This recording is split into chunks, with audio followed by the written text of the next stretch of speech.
고객이 원하는 아이템인가? 그럼 창업 360 가이드에서 말씀을 드리겠습니다. 앞에서 말씀을 드렸습니다만은 아이디어 단계, 시제품 제작 단계, 제품 상용화 단계, 시장 진입 단계, 성장 단계까지 있는데 저는 시장 진입 단계까지를 설명해 드리고요. 이 시장 진입 단계까지 28가지의 세부 단계들이 있습니다.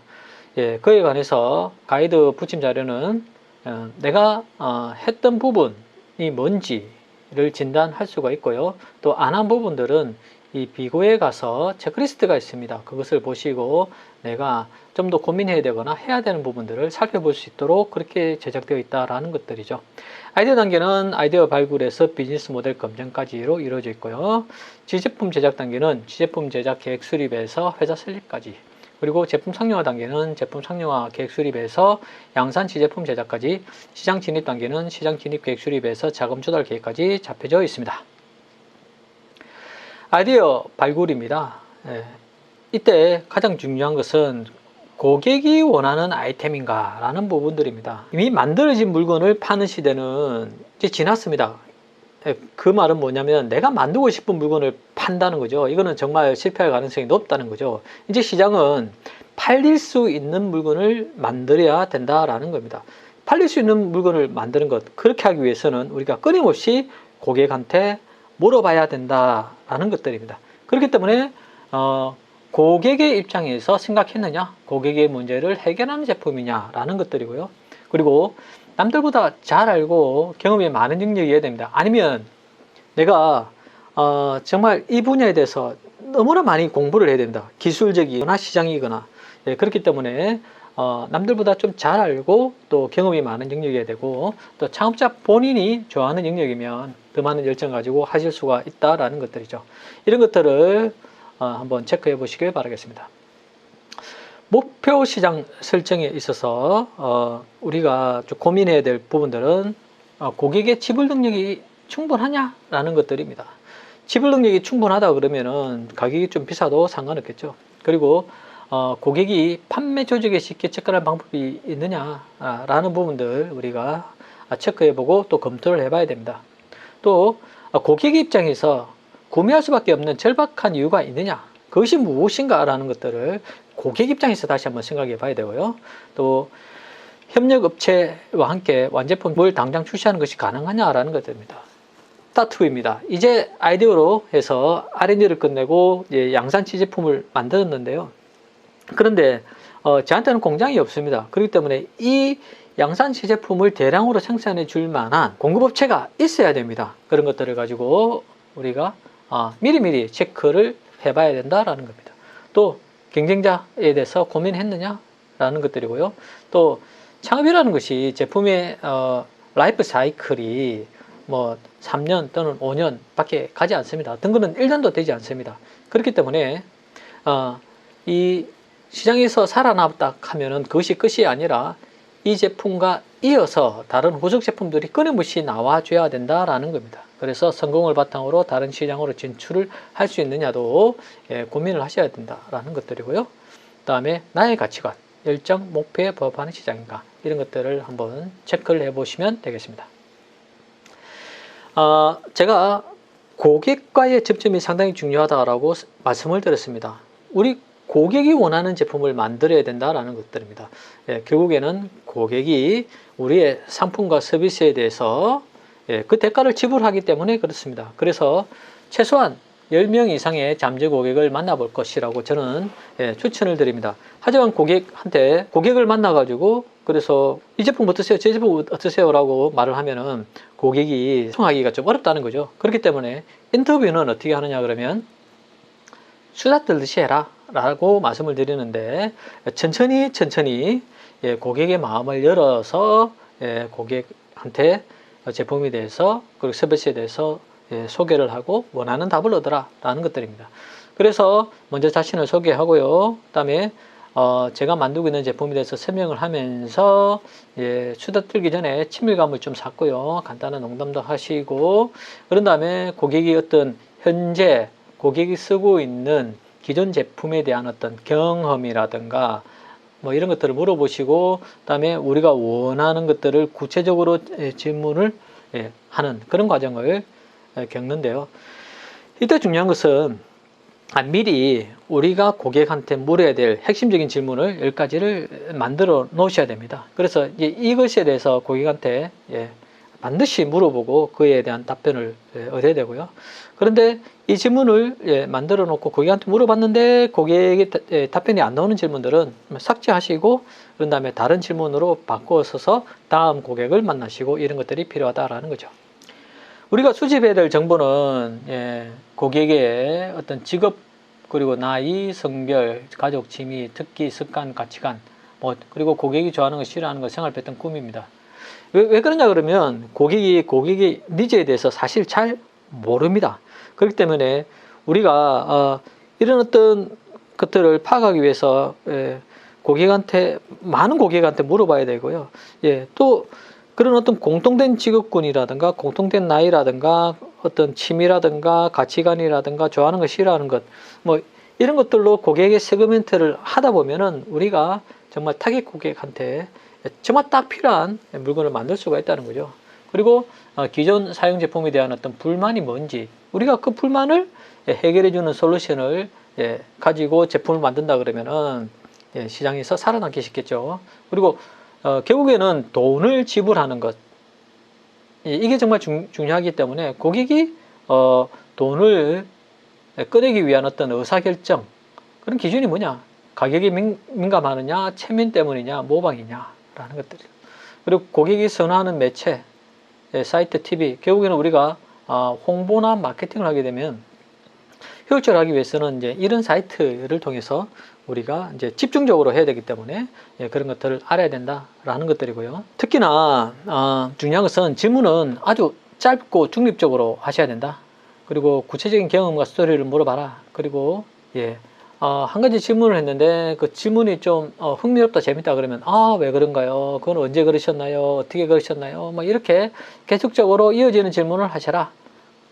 중요한 것은 고객이 잠시 침묵할 때 그때는 기다리셔야 된다. 그리고 이건 이거지 않은가요? 저거지 않은가요? 하는 유추하는 질문을 하시게 되면은 답변에 오염이 있을 수가 있다라는 것들입니다.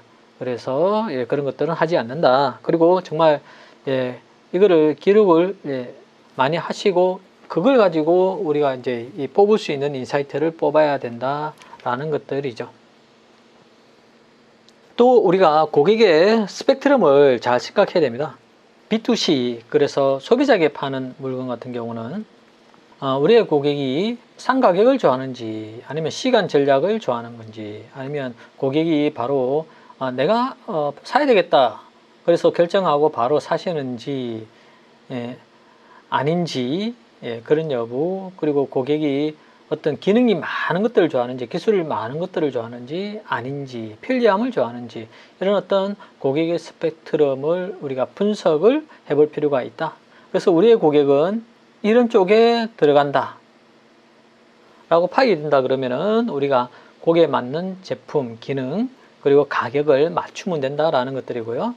기업 고객 같은 경우는 역시 그 기업이 그냥 우리는 적당한 기술만 있으면 된다. 아니다. 아주 높은 기술이 있어야 된다. 자동화가 높은 수준을 원한다. 또는 뭐 보수적인 기업이다. 아니면 위험을 좀 기피한다.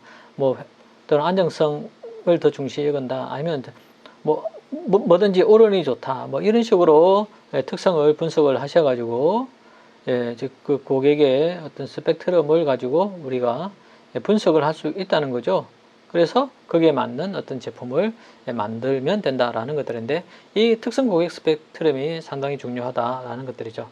그리고 우리의 고객들은 예를 들어서 지금 한창 뜨고 있는 펫 시장 같은 경우는 예를 들어서 우리 고양이의 사료라고 한다 그러면 이 사료는 구매자는 이제 제가 되겠죠. 하지만 사용자는 우리의 고양이가 될 수가 있다라는 것들입니다. 근데 집안에 보면은 이런 사료를 사야 된다. 자기 돈은 안 쓰지만 이걸 사야 된다라고 강력하게 주장하는 사람이 있습니다. 그 사람이 바로 의사결정자라는 것들이고요. 또 최근에는 유튜브라든가 어떤 블로그의 어떤 추천 이런 것들을 상당히 많이 우리가 참고하기 때문에 인플루언서도 상당히 중요하더라라는 것들입니다. 그리고 이제 디자인 싱킹에서 이제 고객한테 많이 물어보고 이제 이 고객의 정보가 한 30명 이상이 된다 그러면 우리가 그 고객 공통 분모를 찾아서 우리의 한 명의 페르소나를 이제 설정을 하는데요. 이게 타겟 고객의 프로파일이 이제 바로 이제 페르소나가 되겠습니다. 그래서 우리가 드라마의 작가가 되어서 우리의 남주 또는 여주를 정확하게 그려보는 그런 작업이 되겠는데요. 뭐 이거는 두리뭉실하게 적지 않습니다. 뭐 나이가 25, 남자다, 대구에 산다, 결혼했다, 취미는 영화 보기다, 여가 활동은 이렇다, 뭐 대학을 졸업했다, 현재 뭐 중견기업의 대리로 있다, 뭐 사회적 환경이 어떻다, 사고방식이 이렇다, 뭐 그리고 제품에 대해서 진짜 원하는 것이 뭔지, 어떻게 활용하고 있는지, 그리고 현재 기존 제품에 대해서 만족하는지, 아니면 개선을 원하는지, 현재 불편한 점은 뭔지, 뭐 이런 것들을 다 이제 이렇게 그려보는 것, 이게 바로 페르소나 작업인데, 사실은 이게 반드시 필요한데요. 대부분 안 하더라라는 것들입니다. 그리고 고객의 제품 구매 과정을 한번 이렇게 그려보시면 좋겠습니다. 이때 검토해야 되는 것들은 어떤 경로로 제품 정보를 찾을까? 또 뭐 어떻게 제품을 비교하고 분석할까? 뭐 인터넷 검색하는지, 아니면 뭐 유튜브를 통해서 뭐 그런 정보를 찾는지, 또 어떤 과정을 통해서 구매를 결정하는지, 어떻게 설치를 할지, 또 어떻게 사용할지, 제품의 가치를 어떻게 인식할지, 또 어떤 방식으로 비용을 지불할지, 사후관리, 유지 및 보수는 뭐 어떻게 되는지, 재구매 또는 일수물을 내고 뭐 추천할 가능성이 있을지, 뭐 이런 것들을 전체적으로 그려보시면 정말 도움이 됩니다. 하지만 대부분 안 하고 계시더라라는 것들이죠. 그리고요, 궁극적으로는 페르소나를 설정하고 나서 최소한 20분 정도의 타겟 고객을 만나볼 것이라고 추천을 드립니다. 이때 우리가 해야 되는 이제 인터뷰 내용들은 아래에 적혀져 있으니까 참고를 해보시면 되겠습니다. 여러 가지 우리가 꼭 알아내야 되는 것, 이제 고객의 어떤 행동, 잠재적인 행동, 그리고 어떤 무의식적인 행동, 그리고 또 고객의 행동과 선택에 영향을 미치는 제약들, 고객이 어떤 동기를 부여하거나 고객에게 좌절시키는 것들, 고객이 어떻게 결정을 내리고 돈을 쓰고 가치를 결정하는지, 뭐 이런 것들을 우리가 파악을 해야 됩니다. 그 이후에 디자인 싱킹에서는 그런 정보를 가지고 공감 지도를 만듭니다. 이때 우리가 만나본 고객들이 어떻게 말하고 행동하고 있는지, 그리고 고객을 둘러싸고 있는 환경, 시장들은 뭔지, 그래서 고객들이 뭘 보고 있는지, 또 고객에게 구매에 영향을 주는 사람들은 누군지, 그 사람들한테 무슨 말을 들었는지, 그래서 궁극적으로 고객의 속마음은 뭔지, 희망과 걱정, 그래서 현재 고객이 처하고 있는 환경이라든가 사용하고 있는 기존 제품에 대해서 어떤 고충들은 없는지, 그리고 어떤 제품이 있었으면 좋겠는지, 뭐 이런 것들을 적어봄으로써 고객도 모르는 속마음을 우리가 알 수가 있더라 라는 것들이 되겠고요. 시대 공감지도 작성 시 참고사항은 세부적으로 적어놨으니까 참고하시기 바라겠습니다.